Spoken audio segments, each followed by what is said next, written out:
ఈరోజు dairy calendar ఆవిష్కరణ కార్యక్రమం. ఈ కార్యక్రమంలో పాల్గొనవలసిందిగా ఈ డైరీ ఆవిష్కరణ కోసం మన రాష్ట్ర అధ్యక్షులు STFI all India general secretary చావరా గారిని వేదికపైకి పిలుస్తున్నాను. అలాగే ఇటీవల జనగామలో జరిగిన విస్తృత కమిటీలో ఉపాధ్యక్షులుగా ఎన్నికైన రాజశేఖర రెడ్డి గారిని వేదిక పరిచయం కావాల్సింది. అట్లాగే మన రాష్ట్ర కోశాధికారి లక్ష్మారెడ్డి గారిని పరిచయం కావాల్సిందిగా కోరుతున్నాం. రాష్ట్ర కార్యదర్శులు హిమాచల్ గారు వెంకటరమణ గారిని పరిచయం కావాల్సింది కోరుతున్నాం. అలాగే నూతనంగా జనగామ సమావేశంగా ఎన్నికైన రాష్ట్ర కార్యదర్శి సోదరి విశాలి గారిని పరిచయం కావాల్సిందిగా కోరుతున్నాం. అలాగే ఈ కార్యక్రమానికి హైదరాబాద్ జిల్లా అధ్యక్ష ప్రధాన కార్యదర్శులు రాజారావు శ్యామసుందర్ గారు, శ్రీరంగారెడ్డి కొండలరావు నేషనల్ కమిటీ కన్వీనర్ నాయకులు కొండలరావు గారు, రంగారెడ్డి జిల్లా బాధ్యులు జగన్నాథ్ శర్మ గారు, వారి ఆఫీసర్లందరికీ కూడా స్వాగతం కలుగుతుంది. ముందుగా 2025 అనేక అంశాలతో ఎస్యూటీఎఫ్లో మనం చేసిన కార్యక్రమాలు పోరాటాలను విజయవంతం చేస్తున్నాం. 2026 కూడా అందరికీ అన్ని సమస్యల పరిష్కారానికి ప్రసిద్ధితో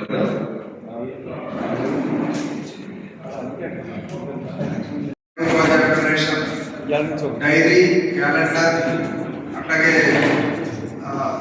జీవోల సంపూర్ణ అధ్యాపక దర్శని ఆవిష్కరణ హాజరైన పాత్రికేయ మిత్రులందరికీ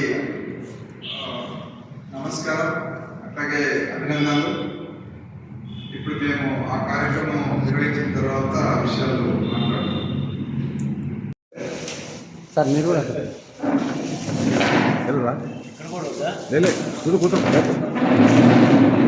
లేక ముందు పోరా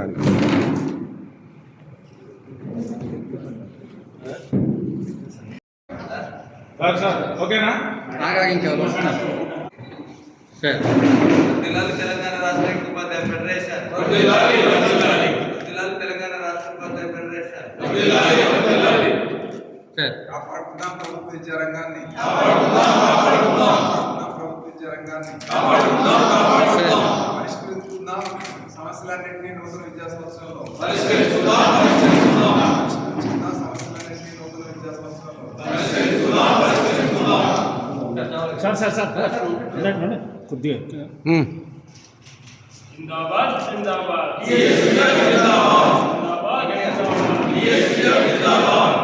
తెలంగాణ సాహిత్య ఉపాధ్యాయ ఫెడరేషన్, తెలంగాణ సాహిత్య ఉపాధ్యాయ ఫెడరేషన్.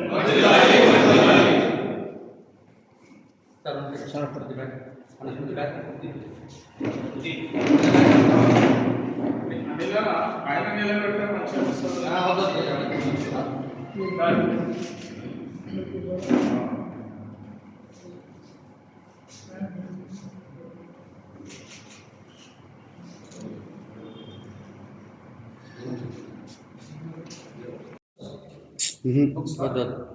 ఒకటే 1 సెకండ్ సార్. సార్ వెంకట్ గారు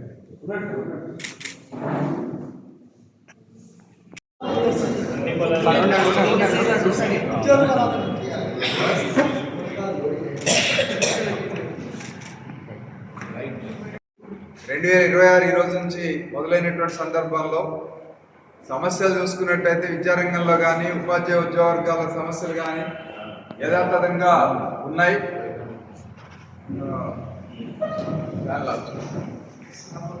సో ఇటువంటి సందర్భంలో మేము ఈ ప్రభుత్వాన్ని కోరేది ఒకటే, గత 2 ఏళ్లుగా ఎదురు చూస్తూ ఉన్నాం.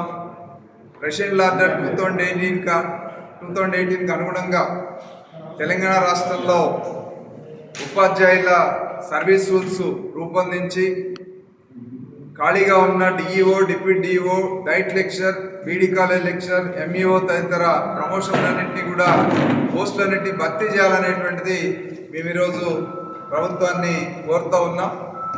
ఎందుకంటే ఈరోజు విద్యా వ్యవస్థ మొత్తం సంక్షోభంలో ఉంది. పర్యవేక్షణ వ్యవస్థ కుదేలైపోయి ఉన్నది. పర్యవేక్షణ వ్యవస్థ పటిష్టమైతేనే విద్యారంగంలో మార్పు వచ్చే అవకాశం ఉంటుంది. కాబట్టి ఆ విద్యారంగంలో ఈ నూతన సంవత్సరంలో రాష్ట్ర ప్రభుత్వం దృష్టి కేంద్రీకరించి సర్వీస్ రూల్ సమస్యను పరిష్కారం చేసి పర్యవేక్షణాధికారి పోస్టులన్నింటినీ కూడా భర్తీ చేయాలనేది ప్రభుత్వాన్ని కోరుతా ఉన్నాం. దీంతోపాటు ఈరోజు తెలంగాణ ఎడ్యుకేషన్ పాలసీని ప్రభుత్వం తీసుకొస్తాం. తెలంగాణ ఎడ్యుకేషన్ పాలసీ అనేది తెలంగాణ ప్రాంతంలో ప్రభుత్వ పాఠశాలని బలోపేతం చేసే దిశగా ఉండాలి తప్ప విద్యా వ్యాపారాన్ని మరింత పెంచేదిగా ఉండకూడదు, విద్యలో ఉన్నటువంటి అంతరాలను పెంచేదిగా ఉండకూడదు అనేటువంటిది మా అభిప్రాయం.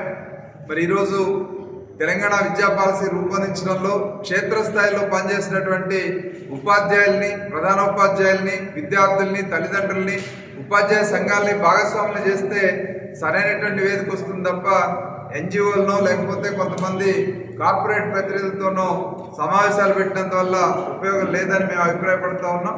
అందుకని ఈరోజు తరగతికి ఒక ఉపాధ్యాయుడు ఉండాలి, ప్రాథమిక పాఠశాలలో పూర్వ ప్రాథమిక విద్యని ప్రారంభించాలి. ఆ రకంగా ప్రభుత్వ పాఠశాలని బలోపేతం చేసినప్పుడు మాత్రమే సాధ్యమవుతుంది. లేదంటే ఎన్ఈపీ 2020ని దొడ్డిదారిని అమలు చేయడానికే తెలంగాణ ఎడ్యుకేషన్ పాలసీని రూపొందించినట్టుగా భావించాల్సి వస్తుంది. అది కాకూడదు అనేది ఈరోజు మేము ప్రభుత్వాన్ని కోరుతా ఉన్నాం. అలాగే 2024 మార్చి తర్వాత రిటైర్ అయినటువంటి ఉద్యోగులు, ఉపాధ్యాయులు నానా అవస్థ పడుతూ ఉన్నారు. దాదాపు 12,000 మంది రిటైర్ అయ్యారు.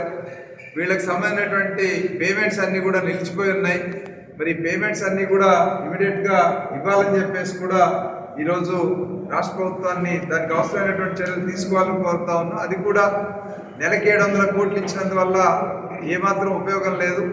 పెండింగ్ బకాయిలన్నీ బిల్స్ అన్నీ కూడా క్లియర్ కావాలనంటే ఒకేసారి ఏకమొత్తంగా 10,000 కోట్లు అప్పు తెచ్చైనా సరే మొత్తం ఉద్యోగుల, రిటైర్ అయిన ఉద్యోగుల పెన్షనరీ బెనిఫిట్స్ అన్నీ కూడా క్లియర్ చేయాలని చెప్పేసి ప్రభుత్వాన్ని డిమాండ్ చేస్తూ ఉన్నాం. ఆ రకంగా చేసినప్పుడు మాత్రమే సాధ్యమవుతుంది. అలాగే ఈరోజు టీచర్ ఎలిజిబిలిటీ టెస్ట్ కేంద్ర ప్రభుత్వం మరి ఈరోజు టీచర్ ఎలిజిబిలిటీ టెస్ట్ని 2010 ఆగస్టు 23 తర్వాత నుంచే అమలు జరుపుతూ ఉంది ఎన్సిటిఈ కూడా. కానీ ఇప్పుడు సుప్రీంకోర్టు ఇచ్చినటువంటి జడ్జిమెంట్ ప్రకారం అందరూ కూడా 2 ఏళ్లలో టెట్ పాస్ కావాలన్నారు. మరి 5 ఏళ్లకు పైబడి సర్వీస్ ఉన్న వాళ్ళంతా. మరి ఇట్లాంటి సందర్భంలో ఇది ఉద్యోగులకి నష్టం. దేశవ్యాప్తంగా 25 లక్షల మంది, మన రాష్ట్రంలో 45,000 మంది ఉద్యోగాలు కోల్పోయే పరిస్థితి వస్తూ ఉంది. మరి ఈ సందర్భంలో ఇవాళ ఇన్ సర్వీస్ టీచర్లు, సీనియర్ టీచర్లకి టెట్ మినహాయింపు ఇవ్వాలని చెప్పేసి ప్రభుత్వానికి ప్రాతినిధ్యం చేశాం. పార్లమెంట్ సభ్యులకి వినతి పత్రాలు ఇస్తే వాళ్ళు పార్లమెంట్లో మాట్లాడారు. కానీ ఇప్పటి వరకు కూడా 4 నెలల నుంచి కేంద్ర ప్రభుత్వం మౌనంగా ఉంటా ఉంది. మరి ఆ మౌనానికి అర్థం ఏంటో మాకు అర్థం కావటం లేదు. మరి సుప్రీంకోర్టులో రివ్యూ పిటిషన్ వేయలేదు, క్యూరేటివ్ పిటిషన్ వేయలేదు.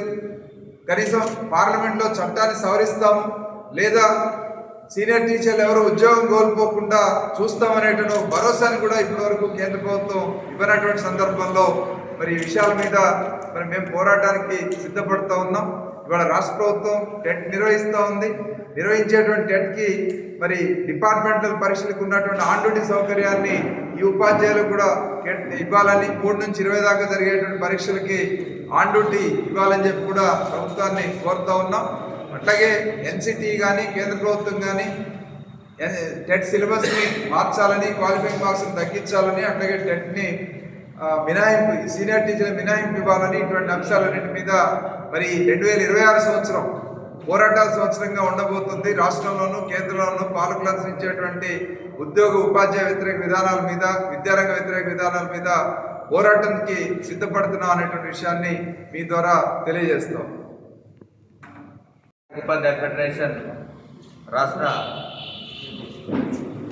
నూతన డైరీ ఆవిష్కరణ సందర్భంగా వచ్చిన మిత్రులందరికీ స్వాగతం పలుకుతూ 2 రోజుల క్రితం జరిగిన జనగామ సదస్సులో మేము తీసుకున్న కర్తవ్యాల్లో ప్రధానమైంది ఈరోజు ప్రభుత్వ పాఠశాలని కాపాడడం కోసం ప్రభుత్వాలు చేస్తున్న చర్యలతో పోరాటంతో పాటు టీఎస్యూటీఎఫ్ కార్యకర్తలుగా పనిచేస్తున్న పాఠశాలని ఆదర్శ పాఠశాలలుగా మార్చాలని చెప్పి ఒక తీర్మానం చేసుకున్నాం.